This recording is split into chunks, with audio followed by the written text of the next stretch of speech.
ఊహించుకుంటున్నారు. కేసీఆర్ను మోసేంత పెద్దవాళ్ళు అయిపోయామని ఊహించుకుంటున్నారు. జైలుకు వెళ్ళేటప్పుడు పార్టీకి పదవికి రాజీనామా చేస్తానంటే కేసీఆర్ వద్దన్నారు. కేసీఆర్ వద్దంటేనే ఎమ్మెల్సీ పదవిలో కొనసాగుతున్నాను. సొంత పార్టీ ఎమ్మెల్యేలే నిజామాబాద్ ఎంపీగా నన్ను ఓడించారు. చాలా పెద్ద కామెంట్. సో బీఆర్ఎస్ పార్టీకి సంబంధించినటువంటి ఎమ్మెల్యేలే తనను ఓడించారు అని చెప్పి కవిత చెప్తున్నారు. సీఎంగా ఉండగా చంద్రబాబు తెలంగాణ ప్రాజెక్టును అడ్డుకున్నారు. అలానే డబ్బులిచ్చి మరీ తనను సోషల్ మీడియాలో పెయిడ్ ఆర్టిస్టులతో తిట్టిస్తున్నారనేటువంటి కామెంట్స్ కూడా కవిత చేసేటువంటి పరిస్థితి కనిపిస్తుంది. Narasimharao go head. ఎస్, దీన్ని బట్టి మరొక విషయాన్ని అంటే రాజకీయంగా కవితను కనబడకుండా చేయడం కోసము సొంత పార్టీ నేతలే అంటే బీఆర్ఎస్ పార్టీకి సంబంధించినటువంటి నాయకులే బీఆర్ఎస్ పార్టీలోని అగ్రనాయకులే అంటే పరోక్షంగా చెప్పేసింది కేటీఆర్ అండ్ కోటరీ మాత్రమే ప్రయత్నం చేస్తుంది తను రాజకీయాల్లో కనబడకుండా ఉండాలని చెప్పి. ఎవరో కవిత చెప్పకనే చెప్పేసినట్టుంది ఇవాళ చిట్ చాట్లో. ఎవరో కాదు తన అన్న కేటీఆర్ అని చెప్పేశారు. ఇంకో కొన్ని కామెంట్స్ చేశారు, అవి కూడా నేను చదివినిపిస్తాను.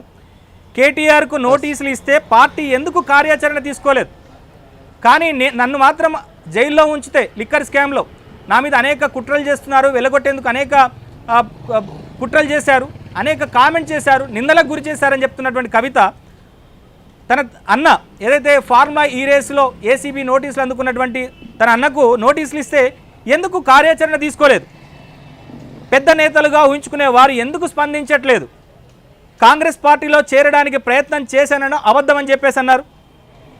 నా పార్టీ బీఆర్ఎస్, నా నాయకుడు కేసీఆరే అంటే ఇక్కడ స్పష్టంగానే చెప్పారు. వర్కింగ్ ప్రెసిడెంట్గా కేటీఆర్ తాను యాక్సెప్ట్ చేసేది లేదని చెప్పేసి కూడా ఆమె చెప్పారు. కేటీఆర్కు నోటీసులు ఇస్తే పార్టీ పరంగా ఎందుకు ఆందోళన చేయట్లేదని చెప్పని ప్రశ్నించారు. కేసీఆర్ తప్ప ఇతర నేతల నాయకత్వంలో తాను పనిచేసేది లేదని కూడా కవిత స్పష్టం చేశారు. వర్కింగ్ ప్రెసిడెంట్గా ఉన్నటువంటి కేటీఆర్ని గౌరవిస్తాను, కానీ కేసీఆర్ నాయకత్వంలోనే తాను పనిచేస్తానని చెప్పేసి కవిత చెప్పినటువంటి పరిస్థితి ఉంది. నరసింహరావు. ఎస్, ఇప్పుడు మనం ఏదైతే అనుకున్నామో స్వయంగా కవిత నోటి నుండే ఆ మాటలు వచ్చాయి. అంటే తాను కేసీఆర్కు మాత్రమే విధేయురాలని, కేటీఆర్కి నాయకత్వంలో పనిచేయడానికి తాను సిద్ధంగా లేను అనేటువంటి మాటనైతే స్పష్టంగా ఆవిడ నోటి నుండే చెప్పేసింది. అంటే దీన్ని బట్టి అర్థమవుతుంది బీఆర్ఎస్ పార్టీలో కవిత జైలు నుంచి బయటకు వచ్చిన తర్వాత ఎప్పుడైతే సీఎం అనేటువంటి నినాదాలు స్టార్ట్ అయ్యాయో ఆ తర్వాత నుంచి కవితను కుటుంబం పక్కన పెట్టింది అనేటువంటిది స్పష్టంగా అర్థమవుతుంది. పొలిటికల్గా ఆమెను రాజకీయంగా ప్రాధాన్యత తగ్గించేందుకు, పొలిటికల్గా ఆమెను డ్యామేజ్ చేసేందుకు సొంత పార్టీ నేతలే కుట్రలు చేస్తున్నారు అనేటువంటి మాటను స్వయంగా ఆమె చెప్పారు. సో ఈ మాటలన్నింటినీ బట్టి ఇన్ని మాటలు ఆమె అన్నదంటే ఆమె లోపల ఇంకా ఎంత హ్యూమిలేషన్కి గురై ఇంకా దాంట్లో తాను మనుగడ సాగించలేను అనేటువంటి ఒక నిర్ణయానికి వచ్చిన తర్వాతనే ఈ విధమైనటువంటి మాటలు మాట్లాడుతున్నారు. ఆమె తాడో పేడో తెలుసుకోవడానికి సిద్ధమయ్యారు. ఆమె స్వతహాగా సొంతంగా అడుగులు వేయడానికి సిద్ధమయ్యారు. బీజేపీతో కలిసి నడవాలని చెప్పి పార్టీ అధినాయకత్వం పనిచేస్తూ ఉంది, ప్రయత్నాలు చేస్తూ ఉంది.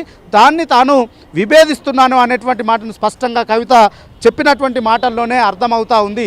సో వీటన్నింటినీ విభేదించే తాను బయటికి రావాలని డిసైడ్ అయిపోయింది. సో సొంతంగా రాజకీయ పార్టీ పెట్టుకోవడం అంటే అన్ని ప్రయత్నాలు చేస్తారు. అంటే బీజేపీకి వ్యతిరేకంగా ఆమె దారిలో వెళ్ళాలనుకుంటుంది, కేటీఆర్ నాయకత్వాన్ని వ్యతిరేకిస్తూ వెళ్ళాలనుకుంటుంది. కాబట్టి రాష్ట్రంలో అందుకు ఆల్టర్నేట్గా ఉన్నటువంటి ప్లాట్ఫామ్ల వైపు తాను ఖచ్చితంగా చూస్తుంది అనేటువంటిది మనకు అర్థమవుతా ఉంది.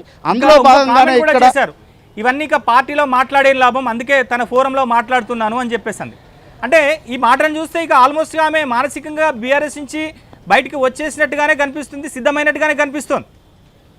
ఎస్, ఈ మాటలన్నీ చూస్తే తాను పార్టీలో మాట్లాడి ఏం ప్రయోజనము, తాను అందుకే ఈ ఫోరంలో మాట్లాడుతున్నాను అనేటువంటి మాట ఇప్పుడు కవితే స్వయంగా అన్నారు అనంటే కవితను కంప్లీట్గా బీఆర్ఎస్ పార్టీ పక్కన పెట్టేసింది జైలు నుంచి వచ్చిన తర్వాత. అంటే గతంలో వాస్తవానికి ఒక చర్చ పార్టీ